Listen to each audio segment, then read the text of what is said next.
Want to welcome you guys back to another episode of Pistons Talk Podcast presented by FanDuel. I'm joined by a very special guest at Zark from Realbullyball, NBA credential media member. Appreciate you making the time, man. Always love these once a month chats. Appreciate it, man. Yeah. I'm always happy to come on the podcast and talk Pistons hoops. I think it's been a couple months since I've done one of these, so I feel like this is a much needed check-in. Yeah, I try to say once a month, but I know I did like 3 or 4 solo just because it's just like, okay, it's gonna be my sixth podcast of the week.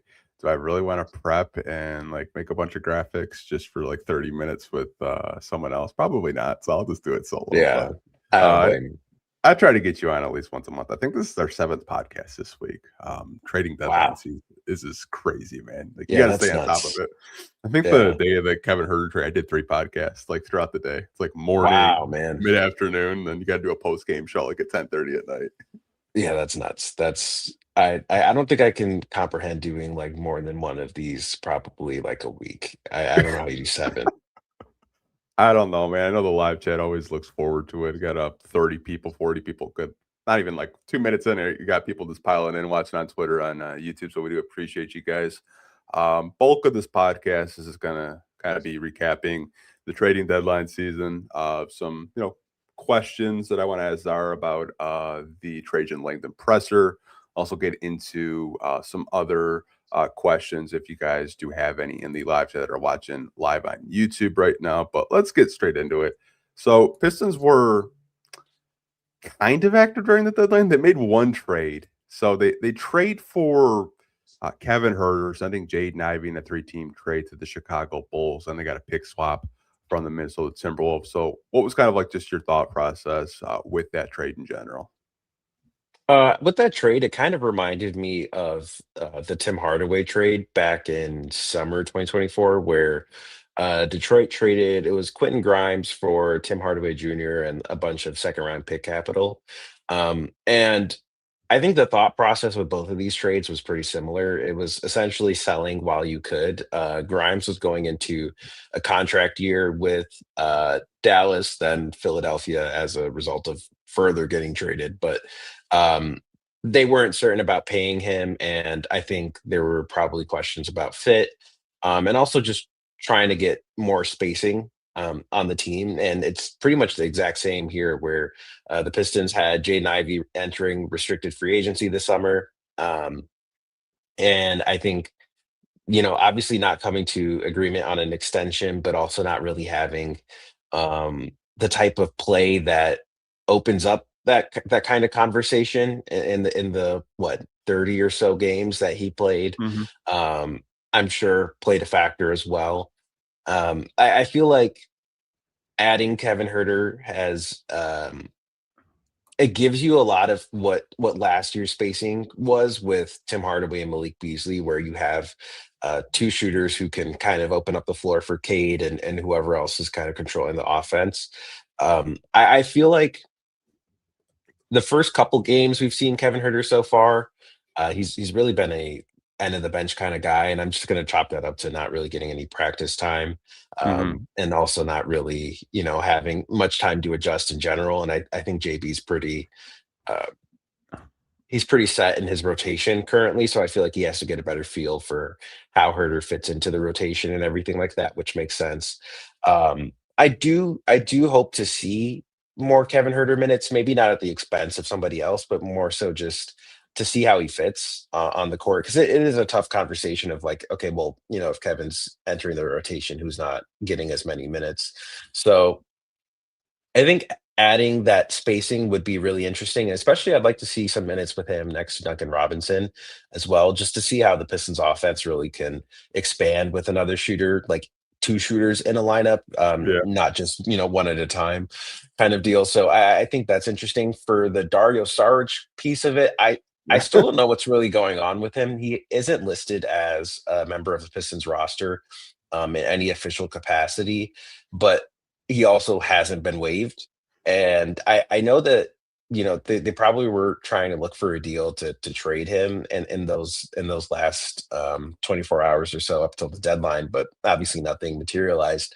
So I feel like are they keeping him or are they like, you know Yeah. what I mean? I don't know what the deal is because obviously Danis is going to need a new contract legitimately within like the next 12 hours or so to Yeah. play on Monday in Charlotte.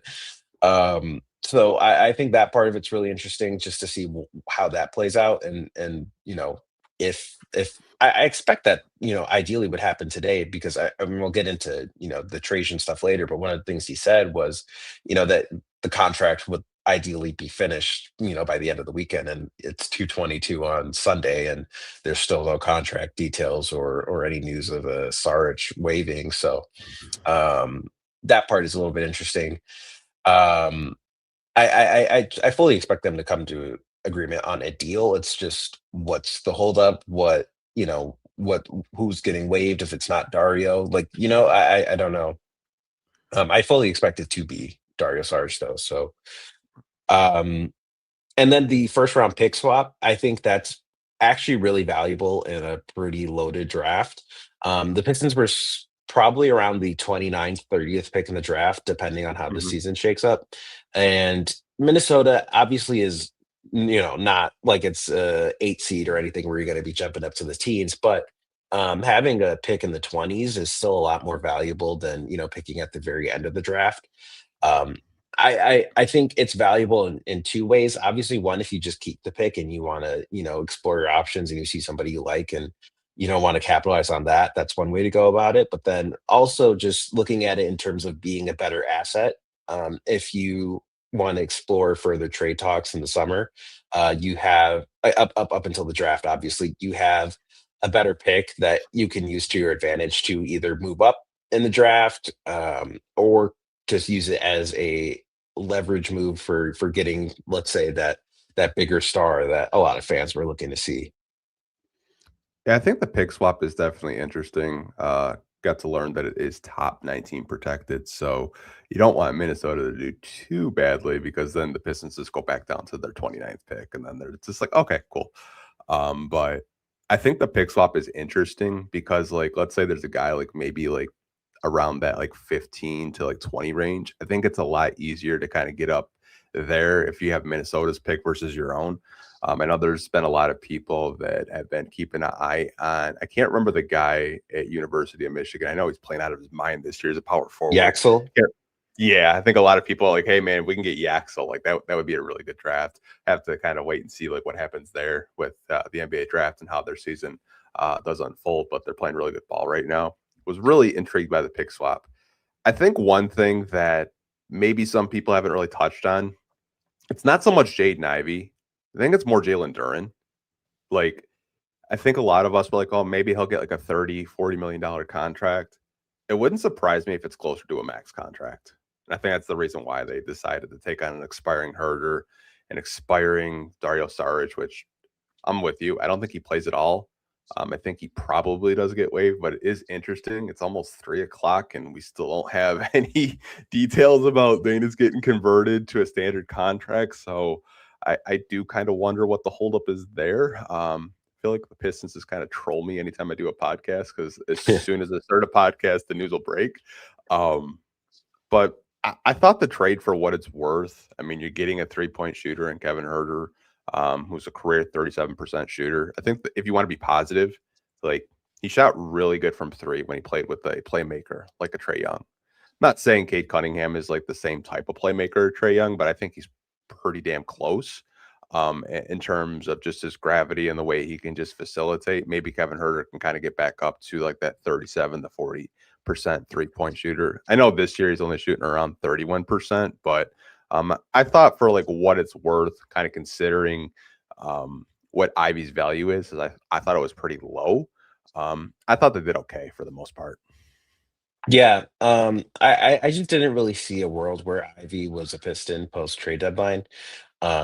The closer and closer we got to it, it just felt like on both ends it was probably the best move. I feel like Ivy wasn't really getting much of an opportunity here beyond like 14 to 17 minutes a night, which is good rotation minutes, but it's not obviously what you're looking for if you're a top five pick and you've been Yeah. used to starting for most of your career.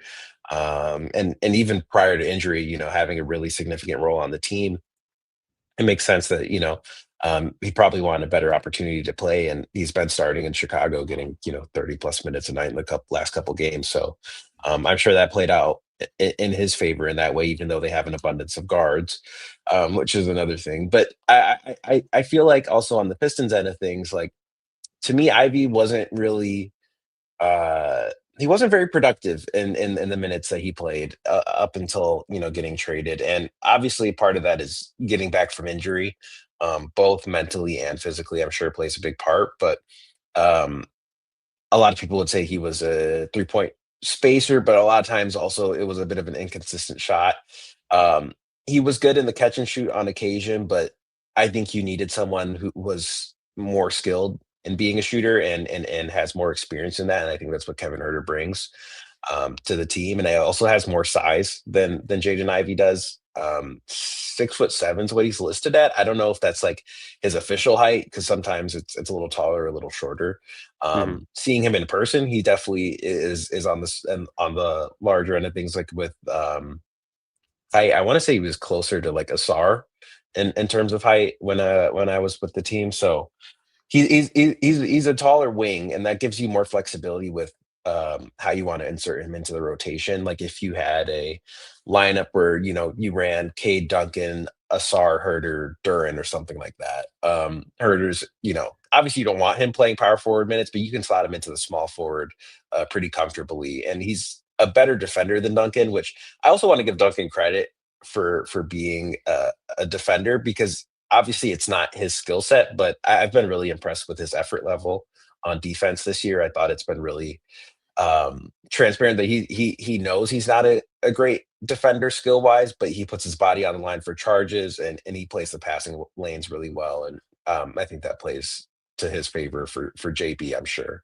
Um, but yeah, I felt like it was the best move for both sides. And I just also felt like, Ivy, I don't know anything in terms of like his own personal life or anything like that, but just being around the team and everything like that, he definitely seemed a little down um ever since coming back from injury, just in terms of like his demeanor and everything like that. Like you would see guys like I'm sure I'll get called body language police or something for saying this, but like you would see guys like getting up and excited for their teammates and stuff like that, and he wasn't one of those guys. And I just felt like it was kind of indicative of where things were headed with his time with the Pistons, because he was before, like he was one of the most energetic, like outgoing kind of guys, and in his time here this year, it just felt like he was kind of just off to the side, um a little, like, I don't want to say checked out, but just a little bit reclusive. Yeah, it just kind of got to a thing where, like, I think a lot of people noticed the body language. They noticed him, um, maybe not being as enthusiastic as he was last year. And like, I think you kind of touched on it, like losing your starting spot, going through getting his leg snapped by Cole Anthony, breaking his fibula, and then having arthroscopic surgery right as the season's starting. It probably took a big mental toll. Not to mention, like, he's in a contract here and he probably wants to get paid. That's why I thought Chicago was a good opportunity, even though they have 10 guards. And I couldn't, I'm sure you saw it on the timeline too. He looked like Caleb Williams last night trying to scramble Oh with that yeah. Yeah. pass. Yeah. Yeah. Yeah, people kind of zoomed in to make it look 10 times worse than it actually is. I mean, if you actually watch the game To live, like Anthony Simons just did not cut whatsoever. to me, the worst part of that whole thing was just the fact that like he throws his hands up after making that pass. I was like, man, you just had to let go of that read. Like that just was not gonna happen. Yeah, I mean, as soon as I saw that like live, I was like, oh man, I already know like Brick Center and Hater Report, they're gonna It be even got on posted Bleacher Report as well. in House of Highlights. Like it went Yeah. everywhere. But Yeah. yeah, I mean, I'm wishing him well. I'm sure. I know Trajan kind of touched on it, and JB did as well, about like giving him an opportunity where he'll get to play and he'll get to start, which he's past 2 games he's started for the Bulls. And I know I talked to a coworker of mine that does a Bulls podcast, and like he's like, hey man, he gets back to form. Like our backcourt's Josh Giddey and Jaden Ivey. And I was just like, yeah, man, like win the lottery and you got a Matas Bazelis and a AJ DeBanza, you have a fun little playing team right there. So you never know. Right You back never to know. it. Yeah. Their trade deadline Um, still is just puzzling. you know what is interesting about that is, if the Pistons had fallen in the lottery, that very well might have been the Pistons core kind of backcourt with Giddy and Ivy. There's a world where that might have happened, but Yeah, um, that's crazy to think about. yeah.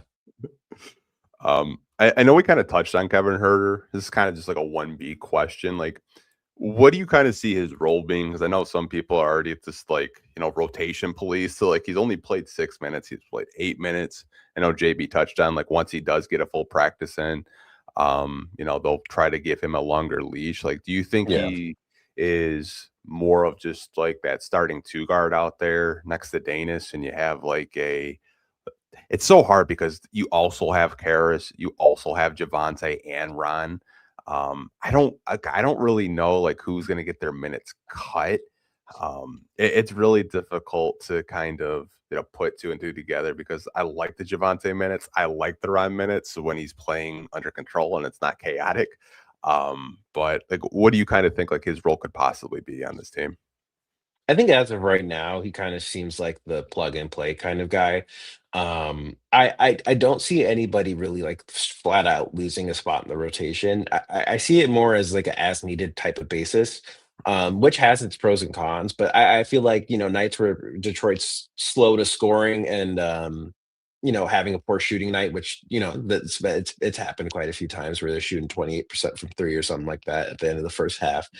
I think you'll see more Huerter minutes on nights like that, and then on nights where they need more defense, I probably think you'll see more Javante. And I think that's really where the kind of split of minutes will go. I don't see Ron's minutes really changing much at all. Hmm. I don't see Karras. Honestly, I see the opposite for Karras. I see his minutes probably increasing, even though a lot of Pistons fans um, don't seem to be the biggest fans of his. Part of figuring out his role on the team is something that JB was talking about post game on was it Friday or Saturday? Friday. The Knicks game. There's been so many games this week. I know. And part of the thing that JB was talking about was that Karras had said extended minutes kind of helps him get into a groove a little bit more. And he did have one of his better offensive nights in recent memory on Friday against the Knicks, where he was hitting from three a little bit more, getting to his spots better. So I feel like even in the interim, I feel like you'll see Karras probably play a little more longer stretches than kind of getting put in and pulled out of the lineup a little bit. I would like to see Kevin Herter play like around the minutes Ivy was playing, the 14 to 17, and if he can get back to his Sacramento form, I think that's great. I think even and part of it is he kind of filled right now. It seems like he's kind of filling the Simone Fontecchio kind of role a little bit. Hmm. They're a little bit similar in size, and I think also 3-point percentage. It's kind of a similar role where there were nights where you'd see Simone play heavier minutes, and then there was nights where Simone wasn't really playing all that much. Obviously, part of that is dependent on Kevin Herter's shot getting back to form, right? Where I don't think he's hit a three with the Pistons yet. No. Granted, he's played like a combined probably like 15 minutes. Yeah.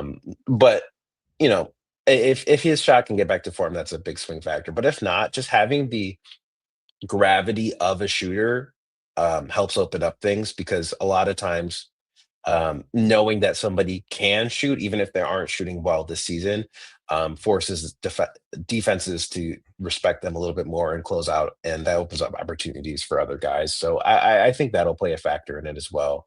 So yeah, right now I just kind of see Kevin Herter filling that Simone role more than a Tim Hardaway Jr. role, which is kind of what I initially thought was the role he was going to fit, but it seems more like he'll fit the Simone Fontecchio kind of role last year.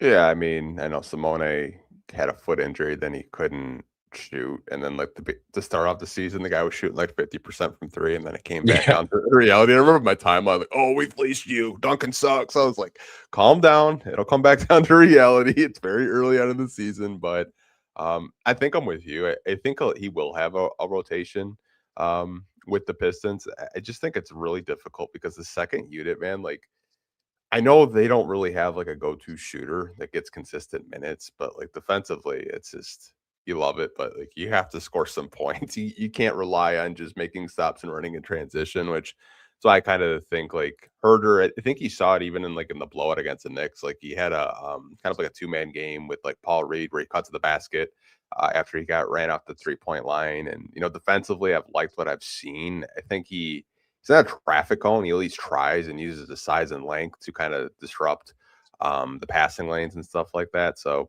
I think he's at least a positive defensively. Maybe he gets a good 10, 15 minutes a game, maybe possibly more if he has a hot game. But I know a lot of Pistons fans were like, dude, he's played like 6 and 8 minutes. Like, what's going on? Like Ivy's playing 30. It's just like, well, you can't Yeah. really compare. You can't really compare the Bulls, who are, I think they're tanking. Like, are they tanking? I don't know what the Bulls are doing, man. I don't think anybody can give you a definitive answer, including AK. I don't think anybody can give you a definitive answer on what the Bulls' direction is. It's really just go out there, have fun, and see what happens. Pray for the best. I don't know. And they're getting one less second round pick for the Kobe White trade because they weren't honest about his injury. Yeah, that was unfortunate, and it's also weird that two years in a row there's been a failed medical with the Charlotte Hornets involved in a trade. So that is interesting as well. But yeah, no, I don't know, man. I think the Bulls. I hope for the sake of their fan base, I hope they do tank for the rest of the season, um, just because they desperately need like a direction, and I think having a top pick kind of forces you to pick a direction. So it'd also be good to see, another one of like the top three, top four guys end up in the East because I think that's a big thing that has happened in the last few years where like the bigger names end up in the Western Conference, and that's how the Western Conference gets like the star power kind of thing that it's had. I think that's shifting, and I think the East will actually be stronger than the West next season. That's a whole different conversation, but I do think we can say the Bulls are tanking a little bit at least. Yeah, I mean, why else would you trade for 10 guards? Yeah. Like Or yeah, I mean, yeah, yeah.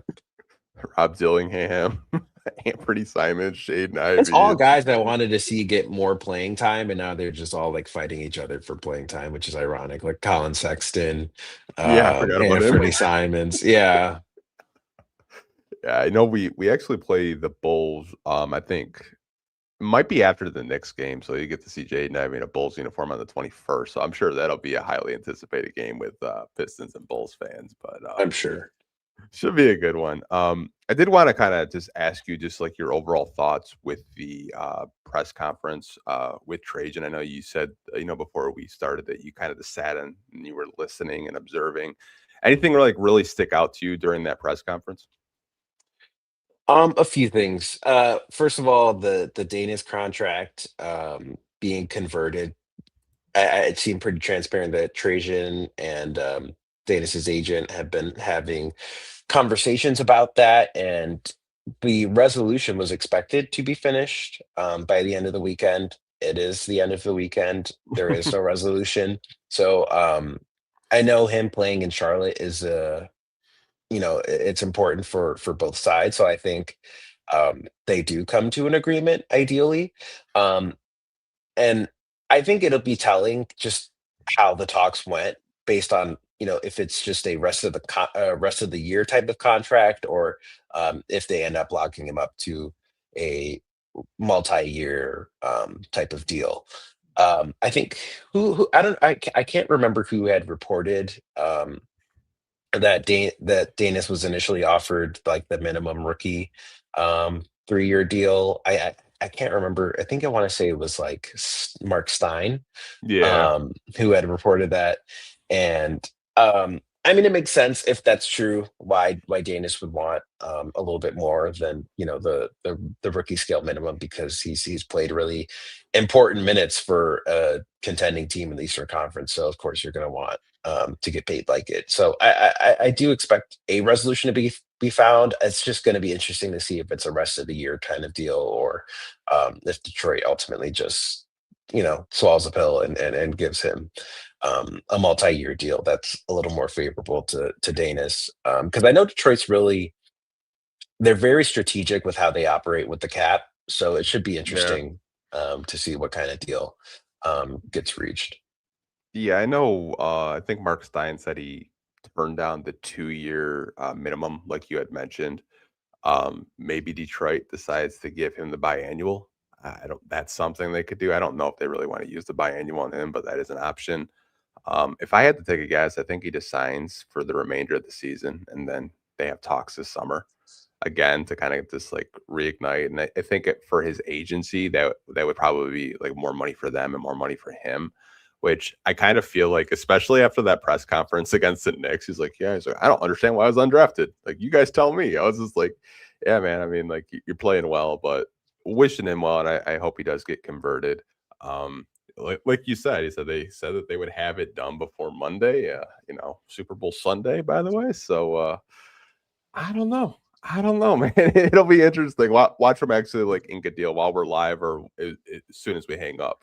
That'll Yeah, probably. that's typically how it goes. But I will be interested to see what kind of deal they come to agreement on, just to see how that impacts Detroit's long-term future. Because obviously Danis has pretty much solidified his role as like the backup point guard on this team. So Mhm. if he hits, because correct me if I'm wrong, but if he signs the rest of the contract deal, would he hit restricted free agency or would he be an Restricted. unrestricted free agent? Okay. Be So yeah, if he restricted. hits restricted free agency, that could be an interesting storyline to track. Just because I'm sure other teams would really be interested in talking to Danis this summer, and I don't think it's too strong of a free agency class this Mhm. summer either. And a lot of teams really could use someone who fits his archetype on their team. Thinking of like the Lakers, maybe. Um, Orlando has really desperately needed some backup point guard minutes.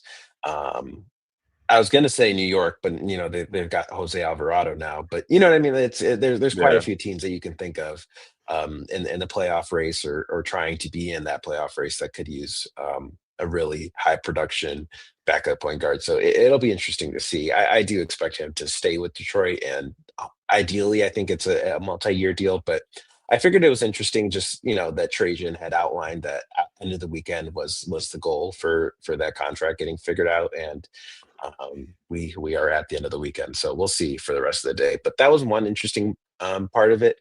Another was just like kind of the transparency a little bit. Trajan is a very political speaker. Mhm. He's very smart with the words he uses, and he's not really trying to give away more than he intends to. So I think the fact that he was open about the fact that they had explored all options in terms of what they were trying to approach the deadline with in terms of making a splash in terms of acquisitions, or if they just kind of wanted to go around the margins, and the fact that they had considered, making that kind of splashy type of move was interesting. He said there were some talks that got close, or I'm sorry, didn't get super close, but for one reason or other, they pulled out or another team pulled out. Or I think one of the things he said was, Detroit even said, this isn't the time for this kind of move. So that made me wonder what talks those might have been, where Detroit didn't decide or decided, this isn't the time for this, and who that might have been. I think that'd be fun to speculate on. But I think that part of it was really interesting. And then I also just think the element of culture just kind of, it's assumed by fans that like that plays a big factor in decision making, but having that confirmed that, they have a kind of culture that they're trying to build, and if a player doesn't fit that, or if even making a move breaks up part of that culture, they didn't want to risk it. So I think that's interesting, and I think honestly, like the biggest takeaway is it seems like this summer will be a really interesting storyline to track, because um, we've used the term evaluation with the Pistons a lot in the last 5 years or so, and a lot of times it was overused, right? Like, how many times could you evaluate if Killian was going to be a long-term fit, or like, you Right. know what I mean? Like things like that. But I do think it's interesting because it seems kind of similar. And I know we were talking about this before um, the the podcast, but we have, the OKC 2024 situation. I don't think it's 1-to-1 at all. Like some people kind of think it's OKC 2024. Like they don't necessarily have the cap space that OKC had that summer, where they were able to go out and get Isaiah Hartenstein and then trade Josh Giddey for Alex Caruso. Because I think you've already kind of did your version of trading Josh Giddey, and Hmm. I don't expect Kevin Huerter to have Alex Caruso level impact on the Pistons. So it's interesting just in terms of what they'll go with from there, because it really seems like this postseason is the okay, we're going to see how far the team as constructed can go, and then they can figure out things, because Trajan was asked flat out about the lack of a second option offensively um, on the Pistons, and the answer was, there's a lot of different ways to skin a cat, this, that, and the other. But essentially, it seemed like, we're building something here, and we're seeing how far we can take it. That's what I got from it, at least. And um, I think seeing how far they can go this year in the playoffs, I think that's going to be the most interesting thing. And then, however that goes, I think really will impact how they approach the summer. Yeah, I thought the second option comments were very interesting, but also like he's been so consistent and transparent since he's gotten here.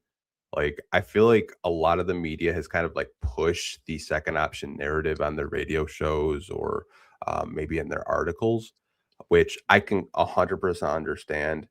Do you think that this front office right now is using the playoffs to see what type of player or what type of archetype to pair next to Cade Cunningham in the long term? Um, I think it's less the archetype, because I think you can kind of get a gist, right? Like I think you Mhm. kind of know at this point, like what what fits Cade's play style, what doesn't fit Cade's play style. Um, I think the more interesting part is like what they're trying to figure out is, can we make the finals with you know Cade at the helm, and really just winning the rest of our possessions through transition buckets and smothering teams defensively. Like I think they're trying to be like a modern day '04 Pistons, right? Where like they were just holding opponents to so few points. Like I think the Pistons this season have held teams to 80 or less points. I think it was the stat, 3 times, and the rest of the league has also combined done that 3 times. So I think that's really like the thing that they're trying to see if they can pull off. And I think it's interesting. I don't know, man. Honestly, I really don't know. I like Yeah. if there's a world where Detroit goes out and, let's say, I don't know, let's say like Los Angeles Clippers. Let's say like they come into the summer and they realize, okay, yeah, we can't take this Kawhi thing any further. We want to rebuild, whatever, whatever. Is that a call Detroit makes? I think you and I actually might have talked about Kawhi Yeah. to Detroit like last summer, and ironically, it seems like more and more like he'll be available probably this summer, and he fits. And health is obviously a big swing factor, and who knows if Detroit would actually, make that kind of move. But I'm strictly speaking in the hypothetical. Like, is that something Detroit would be open to? Is the second option, quote unquote, that they could trade for? Is it a priority that that player also is a high level defender? Because then that narrows your search a little bit. I don't know. I think it'll be interesting, and it'll also be interesting to see who steps up in the playoffs, because that's also been a really big factor in Detroit's success this season, is the fact that despite not having a solidified second option, it seems like in the games that they win, every single time it's somebody new that steps up. It's Javante going for like Yeah. 25, or you'll have nights where Duncan just is unconscious from three. There'll be nights where Jalen Duran starts creating more with the ball in his hands.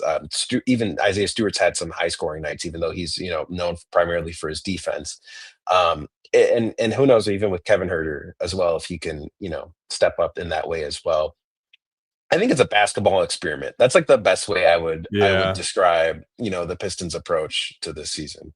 Yeah, because we all know Cade is Cade. Like Cade's a Yeah. franchise player, and I think the way I look at it, and I'm going to use this team as a parallel, so don't cook me in the comments.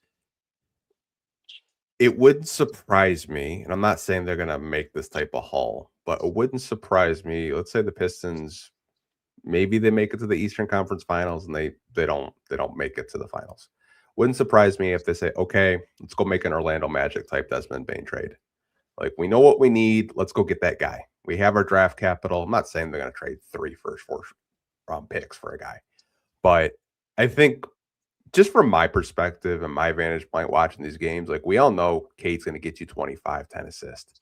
Duren has kind of been like that second option. He's been put in the second option box as that 17, 18 point per game guy. But I think we can both agree, like, you would much rather have maybe a two guard next to Cade of being that, 15 to 20 point per game guy, or even maybe a long term power forward this summer if you could acquire him. But I honestly think that like where the Pistons are at, it's still evaluation. And I think a lot of people are just hammering Trajan, which I'm going to kind of give him a pass. Like he didn't really draft his core.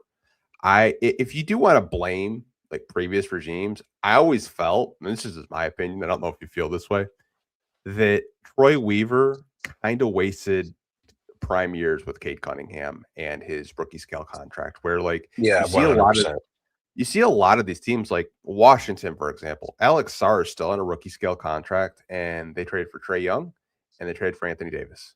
Like they're trying to go for it. They're trying to get more butts and seats. They're trying to make the playoffs. You look at other teams that have a franchise guy like a Wimby. They went out and got De'Aaron Fox. Like I always felt like the Pistons kind of missed that opportunity. And I know there were rumors like the Pistons were trying to pair Cade Cunningham with like Jalen Brunson. I remember like even before Could we you got Cade, imagine considering bro, the rivalry now? dude, that would just be like a perfect fit. Like I don't Yeah. know who in the front office didn't like Jalen Brunson or didn't like the fit, but like if you had like Cade playing off ball, Jalen Brunson's your point guard, like that would just be like a nasty duo. But like just kind of circling back, like I always felt like they kind of like missed that opportunity because now Cade's on a rookie Completely. or he's on a max now. He's going to be making $50 million. Jalen Duren's probably going to get close to a max, so you're going to be paying two guys close up to $100 million.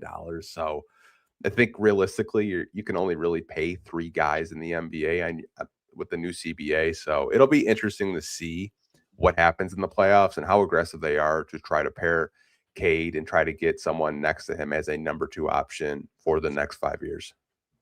Yeah, and honestly, if I had any frustration, it is kind of the fact that um, you're in that same situation with Duran, where now you're in the last year of his rookie scale contract.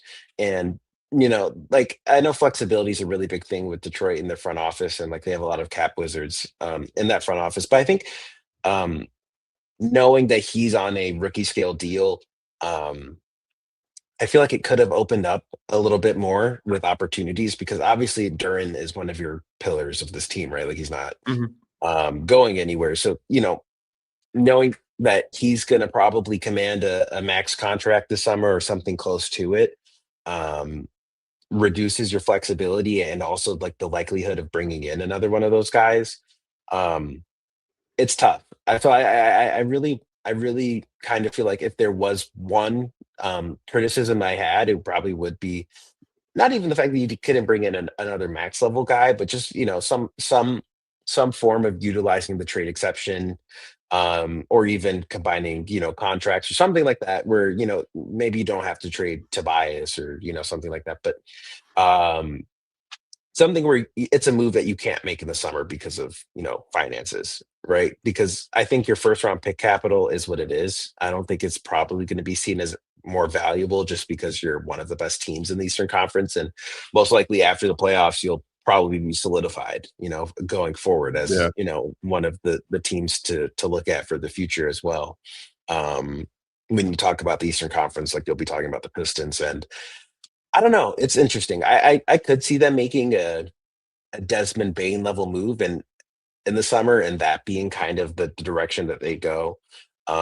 If they don't end up winning the championship, I think if you look at a Trey Murphy, I know he's been talked to death in the Pistons community, but the really interesting thing about him is the fact that he plays like a max level player, but he does not have a max level contract, and he has a lot of Yeah. flexibility in that contract for the next few years. So if there was a Desmond Bain level kind of move, I would almost like put my flag on the Trey Murphy trade, just because I don't see a better value contract in the NBA than Trey Murphy, because he can put up 44 points in a night, and I think currently he's only making like 24, Yeah. 25 million dollars.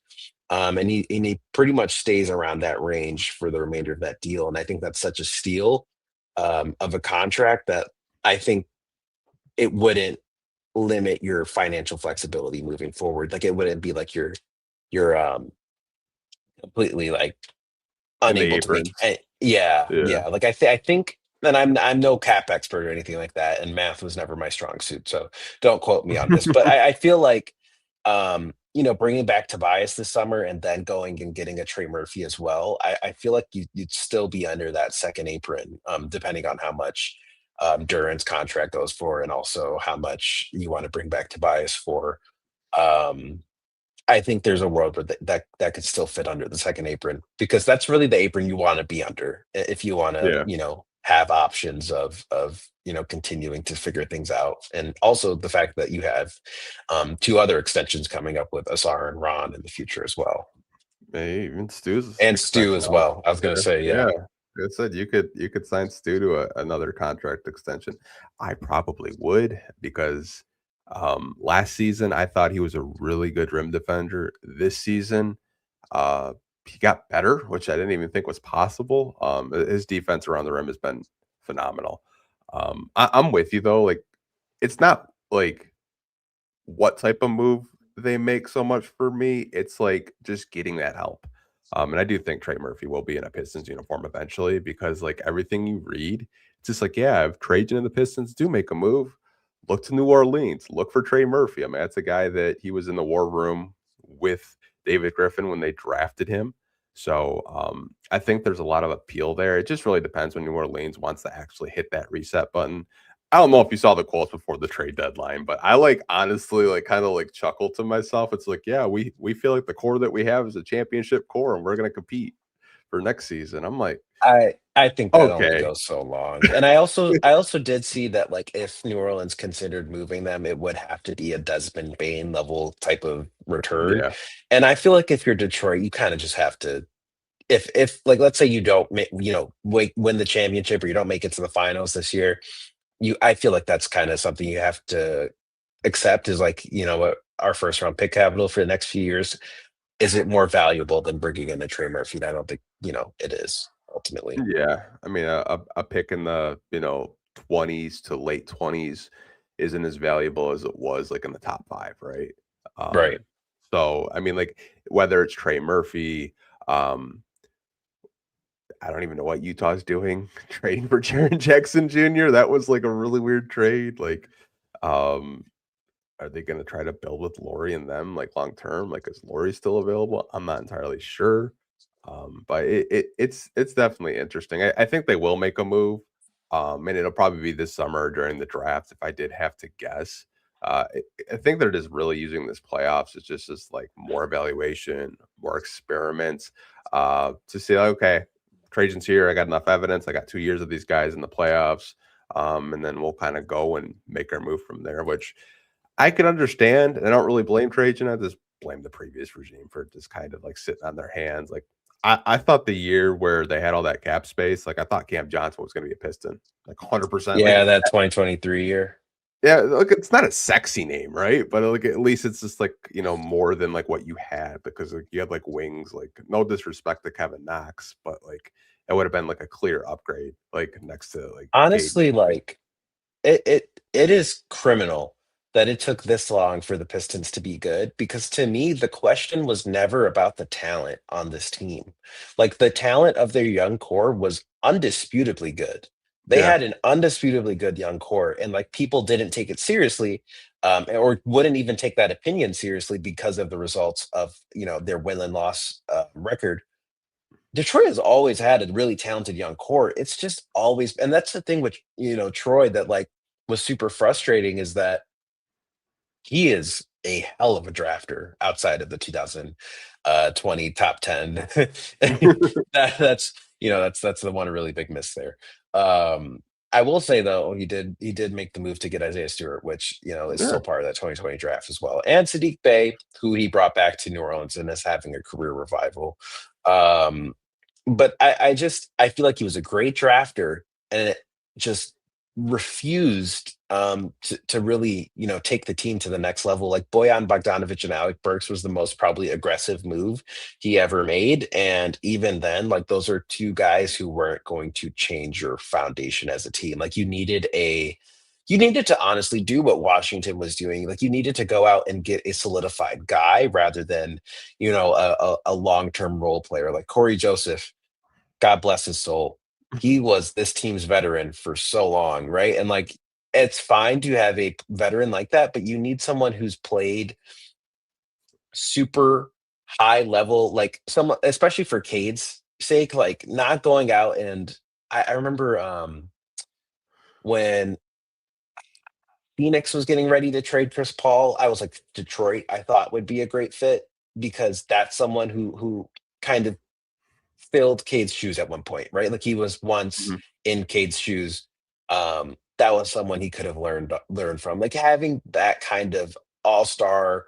Obviously Chris Paul was an all-star at that point, but he changes cultures in the way that Tobias changed the culture here, like or even bring in a Cam Johnson, like you said at that point. Like Tobias, even if we're not talking about his veteran leadership, like off the court, his fit on the court, like having a power forward who can consistently shoot and knows their role specifically, and is available consistently and can also like show up defensively, like changed the entire foundation of the consistency. Like once Tobias got here, it felt like everything changed.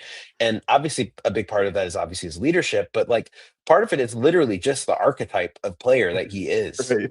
Like it was so obvious that the Pistons needed that kind of player for years, and it just refused to go out there. There was James Wiseman playing power forward minutes at one point. Like it was, yeah. Yeah. Um, Yeah, that whole regime, man. Like like after Cade's rookie year, I'm like, I've seen enough. Like I know I like the trajectory. I was like, the kid's gonna probably average 30 one day. Like I understand there's different ways to build a championship, but I just felt like it was just like the asset management was terrible. Like there are teams that were willing to like throw you 3 firsts for Jeremy Grant, and you're like, nah, we're good. Like we're good. Like obviously you traded Jeremy Grant to Portland, and then you were able to kind of swing a Jalen Duren, which was a good trade, but like I just felt like the asset management was bad. Like I thought during the rebuild we would have like taken on bad contracts and got future first, kind of took that OKC approach, but we just never did it. But like, hey man, I, I'm happy where we're at though. I was gonna say Trajan did more of one of those kinds of moves that like the Pistons should have been doing in that 2020 to like 23 range was going out and selling on one of your guys for a better first round pick, even like that and expiring money, because it felt like whenever the Pistons would make one of those trades, it ended up just being second round capital or at best. Like they weren't really taking on bad contracts um to leverage to get better assets. It just felt like they took on bad contracts and convinced themselves that these bad contracts would be good players for them. Yeah, it's like reclamation project after Yeah. reclamation project. Speaking of a player that was a first round draft pick, I don't really think this guy would be a reclamation project, but see a lot of Pistons fans mention Cam Thomas. So I want to ask you, do you think he would be a player that the Pistons possibly look at? I know we talked about making room for Danish Jenkins. Dario Saric is still on the roster as we're recording this podcast at 3:06 on a Sunday. But I feel like there are some players on this team that don't get a whole lot of clock that you could possibly waive and cut. If you would really think that Cam Thomas could help your team, you think the Pistons might try to look for a guy that we all talk about, hey, we need a go-to scorer. That's the one thing this guy does. So I think part of this is interesting is the fact that Trajan was asked about his interest in looking at the buyout market, and ultimately he said, we're always looking at options to make our team better, right? And Cam Thomas is obviously the biggest name on the buyout market currently. Do I think he's a good fit? Theoretically, yes. In reality, no. Um, I think there's been nights, obviously, even you can look at the Wizards game as much of an anomaly that was. Detroit really struggled to score the ball that night, and it felt like, man, like if they just had a second scorer, like a second guy who was just out there to get a bucket, um, they'd really be in great shape. But I don't know if Cam Thomas is that in reality, simply because the amount of volume he needs to be an efficient scorer Yeah. isn't simply available right now on the Pistons. And I think also part of it is the fact that like his effort level has been a question throughout his career so far in Brooklyn. And I think part of that's also just due to like whatever was going on behind the scenes in Brooklyn. And, um, it might have been circumstantial, but I just, with the culture thing in respect, I can't see Trajan really making that call. And more than anything, I can't see JB signing off on it. Simply because high culture, high effort, high character kind of guys are seemingly what Detroit buys into. And not to say anything on, Cam Thomas as like a person or anything like that, but um, based on how his effort level has been perceived um, by the Nets front office, by Nets media, um, even through some quotes he's made throughout the last couple years, I could see why that wouldn't rub exactly well, especially more than Trajan with JB. I just Yeah. can't see him buying into to bringing in Cam Thomas, and I think ultimately that would be um, the nail in the coffin for Cam Thomas in Detroit. Yeah, I tend to agree with you. Like, I think the idea of him would make sense on paper, but kind of just when you talk about culture, when you talk about, they always say getting the person right. I'm not saying that like he's a bad person. I just don't really think he would fit the culture. Like, I'm sure he's a great kid. But I think where they're kind of at is I think this is going to be their roster. They just have to make room for Danis. And also, I'm not comparing the 2, but, like, Marcus Sasser kinda does that. Like, we kinda I have, was like, gonna Cam say, yeah, we kinda have Cam Thomas at home, but Marcus Sasser can't really get off the bench, which, don't really understand because it seems like, when he does get playing time, he's productive, shooting pretty well from 3, but the Pistons keep trying to make him a point guard, which, okay. Like, yeah, let's play him off ball, you guys. Like, what are we doing? yeah. I still to this day really wish we saw more Marcus Sasser next to Cade Cunningham kind of minutes where he was able to just be that kind of microwave for the Pistons where he could just score in bunches and that's all he really had to worry about, like just being a pesky defender and getting to his spots offensively. I thought that was his role. It still hasn't happened, and I really hope it opens up in a way where he can get more of those minutes because I think he's immensely talented. I think he's an extreme, like he's shown that he's an extremely skilled scorer on an NBA level. It's really just a matter of opportunity and just also like the fact that Detroit has so many guys who are willing to go the extra mile and solidify themselves as part of the rotation. Like the thing with Detroit that you can't say is like they don't bust their ass, right? Like they go uh at 120% regardless of if it's like a Tuesday night against like Sacramento or Right. it's like a Friday night against the Knicks. Like it's the same effort level regardless. And I think that's like the biggest thing. And that was part of what Trajan and JB were talking about was like ultimately the discussion of talent versus um like talent versus effort and talent versus like chemistry as well. And they both believe that like effort and chemistry really beats talent. And so far, I mean, they haven't been proven wrong. Yeah, like I 100% agree with you. I think you can't say like this team doesn't play hard. They play hard almost every night. I think the Washington game was the one game where I just felt like they just weren't really in sync or locked in, and Washington had their sliders up that entire game. Like I've never seen. I want to talk about like lucky shots. Like this, some of the lucky shots that they were hitting in that game. I was like, okay, like teams get hot. I get it. Then they get like blown out by the Nets like the very next game they play. So it's just like Yeah. it's just kind of how the cookie crumbles sometimes. Do have one more topic for you. I know we're coming up on All-Star weekend. Is there anything you're looking forward to? Maybe something that you don't like? I personally don't like the two team USAs and the team world, but would be interested to hear what you are looking forward to, or maybe something you maybe don't particularly like with the format this year.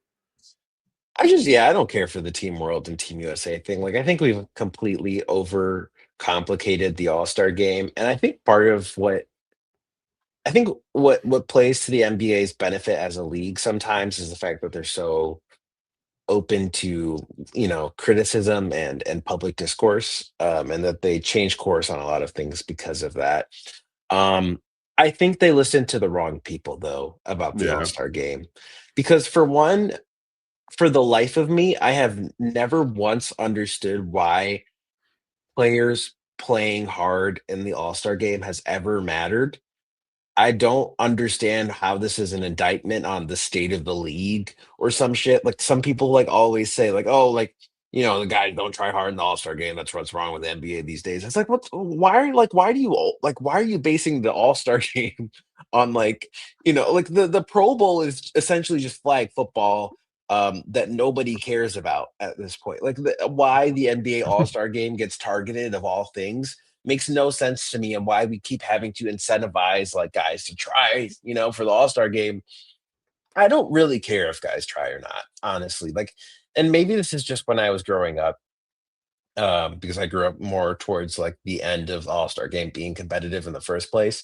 Um, I never cared about the game itself. And complete honesty, I truly never cared about the game. Like I would watch, but I didn't really care. I knew, the guys are gonna do like flashy dunks, cool stuff, and it's the end of the night. It always just kind of felt like the ribbon at the end of the weekend. It was the icing on top of the cake of All Star weekend. Like the exciting, fun parts of All Star. If you want to complain about anything, it's the fact that guys seem to be too cool to compete in the dunk contest. Which shout out to Jalen Duran for accepting that invite. Unfortunately, his knee seemed to have other plans. And I don't think it's worth risking, obviously, with the knee soreness he's dealing with, competing in the All Star game. But I really respected that about Jalen, like the fact that he Yeah. he went and accepted that invite initially, if he actually did, based on the reporting that Shams did. Um, I thought that'd be really cool and interesting. And I think if you want to complain about anything, complain about the dunk contest. That's valid. But if you complain about the effort level on All Star, man, like who gives a shit? Like, are you like who's tuning into the All Star game and be like, yeah, I want to see some guys play some like hard nosed defense. You know what I mean? Like, I don't care. Yeah. There's a whole season to play. There's a whole season to watch. I think a lot of people don't watch a lot of NBA games, but they know All Star weekend's a big thing, so like that's what they tune into. Brother, there's 82 games every team in the NBA plays. Um, Tune into any of those if you want to watch defense or you want to watch guys play hard. Tune into any Detroit Pistons regular season game if you want to see guys play hard. I don't get this whole discussion. It's never made sense to me. I don't care. I just want to see East versus West just because it's fun. If you want to incentivize it, do what the MLB does, where maybe a team gets home court advantage and then that causes guys to play harder. But if you're not going to do any of that shit, fine. I don't care, right? I really don't care. Yeah, it's I feel like Adam Silver has just tried to make it better, but like his ideas have kind of made it worse. Like not everything has to be a tournament. Not Yeah. everything has to like I thought East versus West was fine. I thought as soon as they went away from that and did like Team LeBron and like Team KD or Team Giannis, that's when it kind of got weird. But like the effort level has been kind of the same, I would say, for the past like 5 to 6 years, where it's just guys kind of try, they kind of don't. It's just kind of just like a get together. They get to catch up, they get to talk. Because I know All Star Weekend outside of the All Star game, there's a lot to do. There's a lot of like commercials that these guys do. There's a lot of PR stuff they do, talking to different companies, going to different events. Um, I will say though, the one game that I do actually like watching is probably the 3-point contest. Like that's still the same.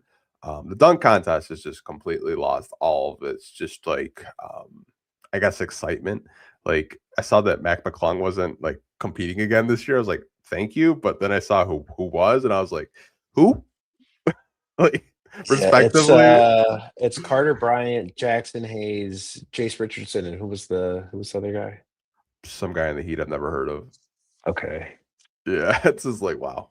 That's where we're at. People just don't want to do the dunk contest anymore, which kind of sucks because like I grew up like with like Vince Carter and all those guys like taking it seriously. Even Kobe competed in it. It's kind of criminal that we've never got LeBron James to compete in a dunk contest.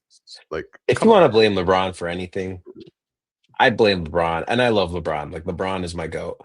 If you want to blame him for anything, it's guys not competing in the All Star contest. He made it seem not cool to do, I and know. and everybody who followed him has not competed in the dunk contest. Um, that's just so unfortunate to me because the dunk contest was always cool, and also being like on the court for NBA warmups like on a weekly basis. These guys do like all-star level dunks just warming up Oh, I like know. and it's not like a skill thing, right? Like it's just a thing of you don't really want to do, which is whatever, but if there's one thing that actually does bother me, it's probably that. This made me think. I will say though, the one time I did watch a competitive All Star game, it was enjoyable. I'll say that the 2020 All Star game, where they were honoring Kobe, that Mhm. was a great game, right? We had Kyle Lowry taking charges. That was cool. I don't expect that every year. Would it be cool? Yes, but does that change the discourse around the NBA whether or not the All-Star game is like competitive? To me, no. I don't think it should. I don't understand why it would, but also if you're going to try to make the All-Star game being serious, if you want to like do that, stop putting Kevin Hart on commentary during the games. You got more And screen time don't than anyone else yeah, last year. yeah, why like, you can't just do this thing of, "Oh, this year it's gonna be competitive, like, guys are gonna care, all-star versus" like and then you go out and put Kevin Hart on commentary who doesn't care about what he's watching, and then you put Shaq, Ernie, and Chuck, and Kenny, and all these guys just don't care about the game.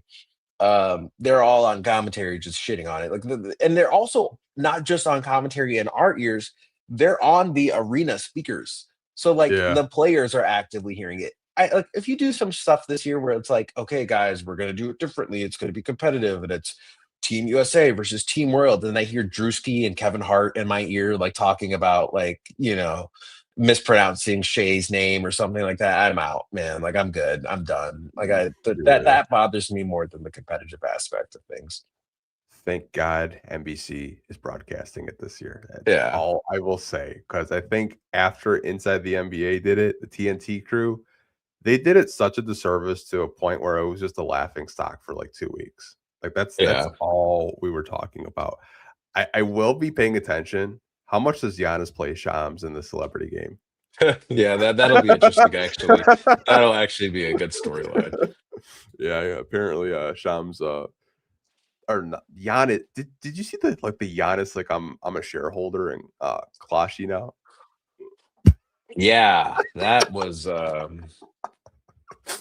Oh my goodness, man. to That has to me, be if illegal. if that's allowed, Malik Beasley, regardless of whatever the investigation currently going on is, if that's allowed, Malik Beasley, Terry Rozier, and Chauncey Billups should all currently be in the NBA. There is no reason why these guys should be facing consequences. Bring Jonte Porter back at that stage, because if you're having an NBA player be a shareholder in a betting company, that doesn't, I don't think even legally bets on NBA games. If you're having someone like that be a shareholder in a betting company, that is a direct conflict of interest. Like, you're not just like Yeah. doing if you're just doing advertisements for them, whatever. I don't like it, but it's just my opinion. If you're a stakeholder in a betting company that is making money on, is Giannis going to get traded here? Is Giannis going to get traded there? That's just a direct conflict of interest, and it completely puts the like integrity of the game. It puts the Yeah, it's integrity weird. of the league. It puts the integrity of the players all in like serious jeopardy. And I don't think that's something that should be allowed. And if it is, then there's no reason Malik Beasley should not be playing NBA games right now, regardless of whatever. Like, it's not even saying if he's innocent, guilty, or anything. Like, the fact that there is an investigation should not be happening currently if this is what's being allowed. It's like if you place a wager on their sports book, whatever you want to call it, Giannis makes money on that now because he's a shareholder. Exactly. Yeah. That's so unethical. Like I'm surprised I got approved by the league. Like I to Yeah. your point, like Beasley, Billups, Rozier, like just say okay, like whatever, like they're free. Like that like you have to draw the line. Like what's allowed, what isn't, because to me that seems really unethical. Because I don't see how that's any like better than anything any of these guys are accused of. Like, Yeah. it's also the fact that he's willing to advertise it publicly. Oh, Like he it's signed like his name on a graphic. I was like, yeah, what? What? Holy crap! Oh, like, what the hell's yeah. going on right now? Oh my I thought he was god. hacked at first, but it's real. Yeah, Yeah, I thought it was just like an NBA Central post. I was like, man, like he's yeah, really good at Photoshop. Oh, I was like, oh, that's actually Giannis. Holy yeah. crap. I do want to wrap this podcast up. I do want to tell people the Pistons do play 2 times next week. They play the Hornets tomorrow. Are we gonna snap another losing streak? So that's going to be an interesting one because Charlotte is on like the hottest run. To me, Charlotte reminds me a lot of Detroit last year. Mhm. Detroit got hot kind of around the same time that Charlotte is.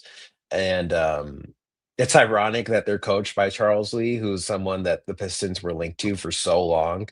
Um, the fact that he ended up bringing a team from the gutter to having a bit of relevance now is good for him.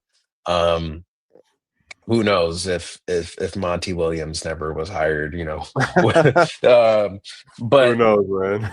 yeah, but I just think I think that's going to be a great litmus test, honestly. And it sounds like silly because Charlotte is obviously not a contender in the Eastern Conference right now, but they have been beating really good teams. I They've know. beaten the Thunder, they've beaten the Rockets. I want to say they beat the Nuggets as well. They did. Yeah. Yeah. So and not only that, like they won by a lot, right? And like they're Yeah. beating teams by a lot, strictly because they have one of like the most incredible offenses currently in the NBA. Like their level of 3-point production is like unreal. Yeah. And I think that's like it sounds genuinely, this is going to sound silly, but I think it's a great litmus test for how the Pistons are going to do in a deep playoff run. Because there are teams, regardless of, like let's say the Eastern Conference as well, but like let's say you even make the finals, right? Like let's say you play Denver in a finals game. Like Denver can really light it up Yeah. offensively. Obviously, you haven't seen that in the 2 games that you played against them, and not to say that doesn't mean anything, right? Because it does. You still got games that counted, and you won over them, but they turn on a different level, in the playoffs. Charlotte's kind of playing at a playoff level in the NBA regular season, and I think seeing how that offensive production does against a defense like Detroit, how that holds up for Detroit, and if Detroit's able to hold them to less points than they've been averaging in the last few games, if Detroit's able to still get their offense going and it meets their level of production as well, I think that's going to be a really interesting game on a lot of different levels. And Yeah. I know like people still don't really take the Hornets seriously, but I think this is a team to really watch for the future. And I think it could be a potential round one matchup, Yeah. depending on how the playing goes as well. So I had to look back. The last time we played Charlotte, they scored 86 points. Asar Thompson did a phenomenal job guarding Con Knipple, which I 100% think that he will be on Con for a majority of the game. And one of the things I was looking at is like, what are the lines going to be for tomorrow?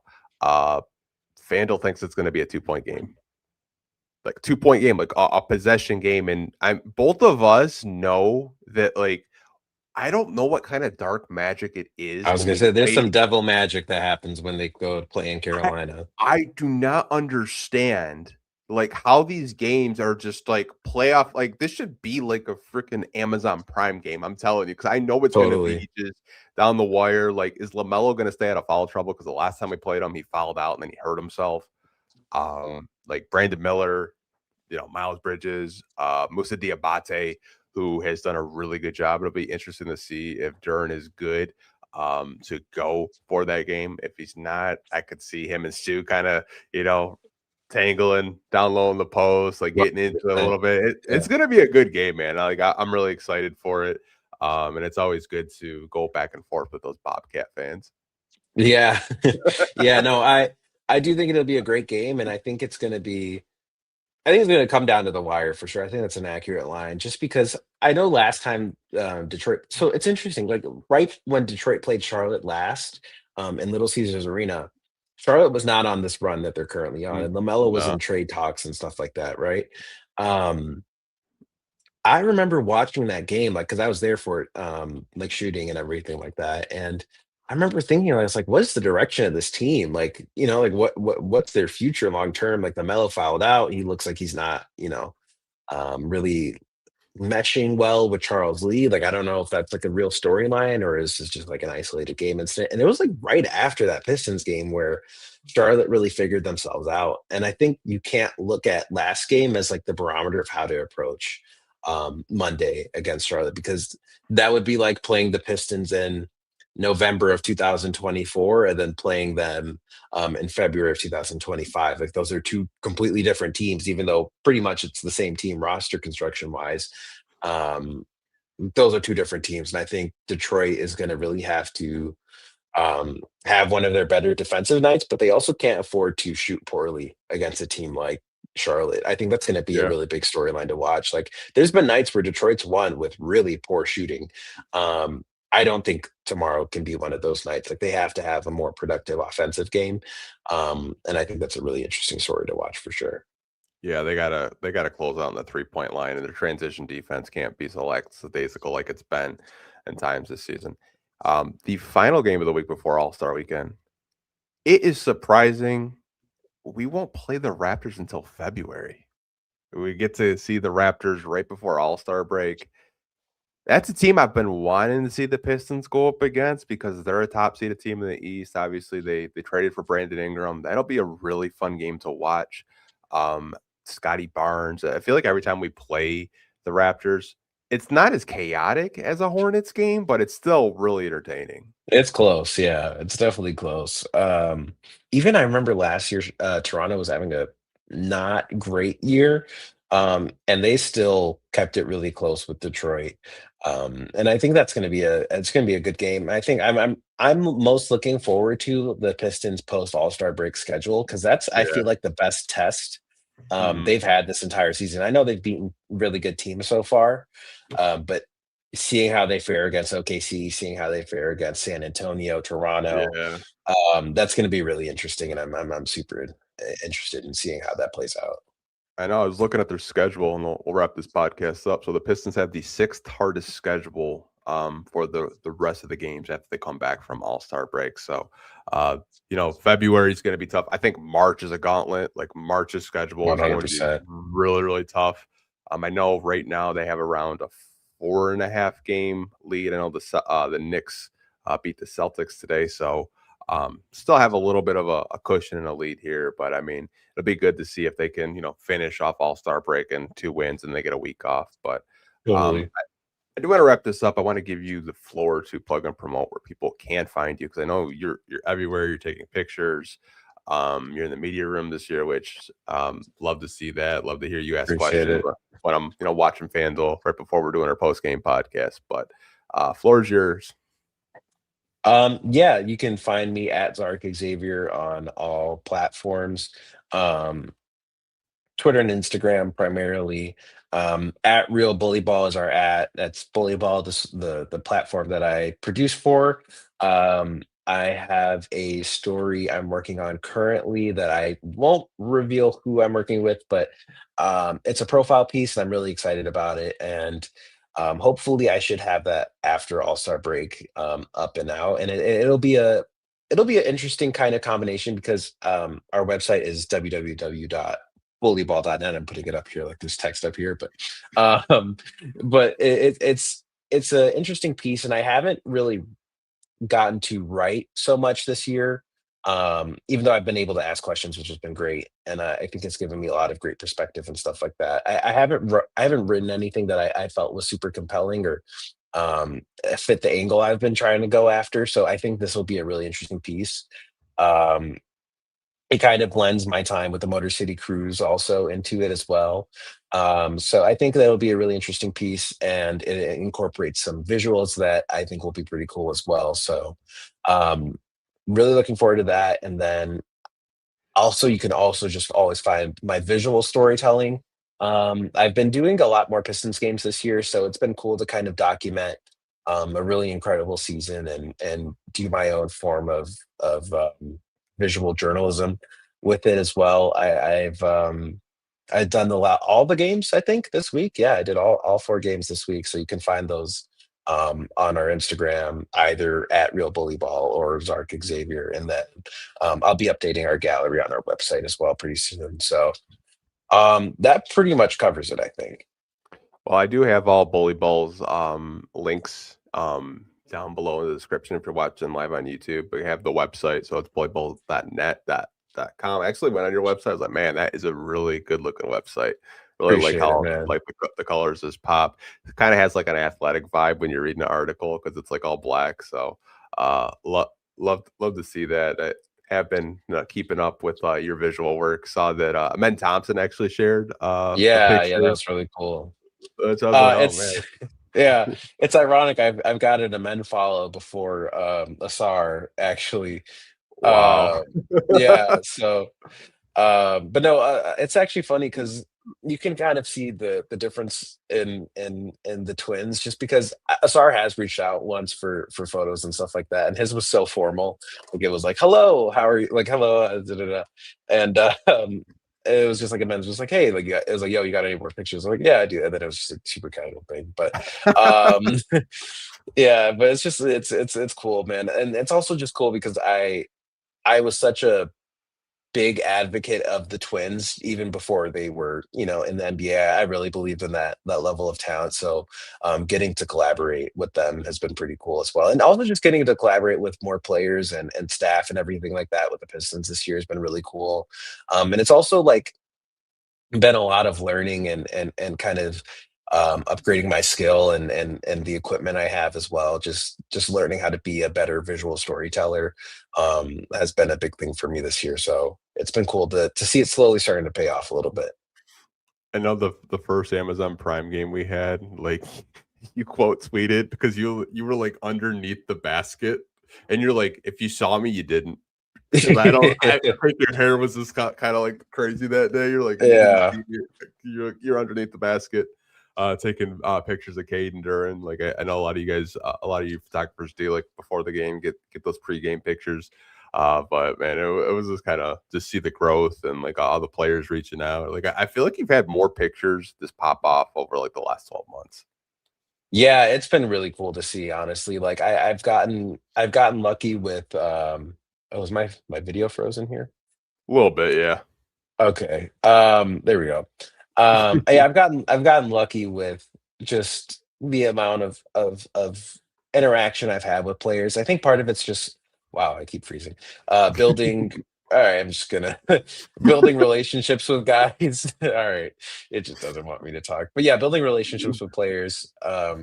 in that time I have, pregame is a big part of it, and I think I think hopefully just the work keeps getting better, and more and more players reach out and want to collaborate. That's always something I'm super interested in doing, and I take a lot of pride in. So I'm pretty happy with how things have gone. Well, it's cool to see the growth. Got to ask you one question: who's winning the Super Yes. Bowl? So I'm gonna be so honest. I've been such a casual ever since I realized the Lions season was pretty much cooked. I'm gonna go with the Seahawks though. Yeah, same here. That defense I'm is gonna go with crazy. the Seahawks. Yeah, yeah. I feel like that defense wins championships, as a great man once said. So yeah, I'm gonna go with the Seahawks. Sam Darnold, Super Bowl champion. Matthew Stafford MVP. It's a year of anomalies.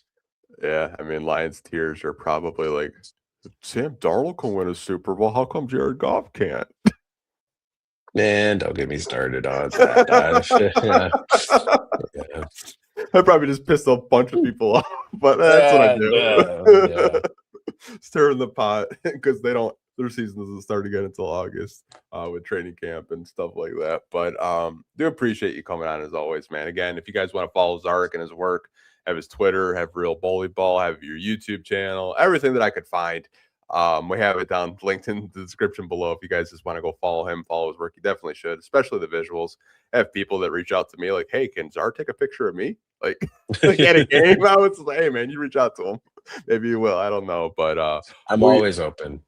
yeah. We'll see you guys tomorrow for our post-game show against the Charlotte Hornets. Hopefully it's a win, not a loss, because you guys are just so depressing when we lose. But hope you guys have a great rest of your Sunday. And as always, go Pistons. Peace.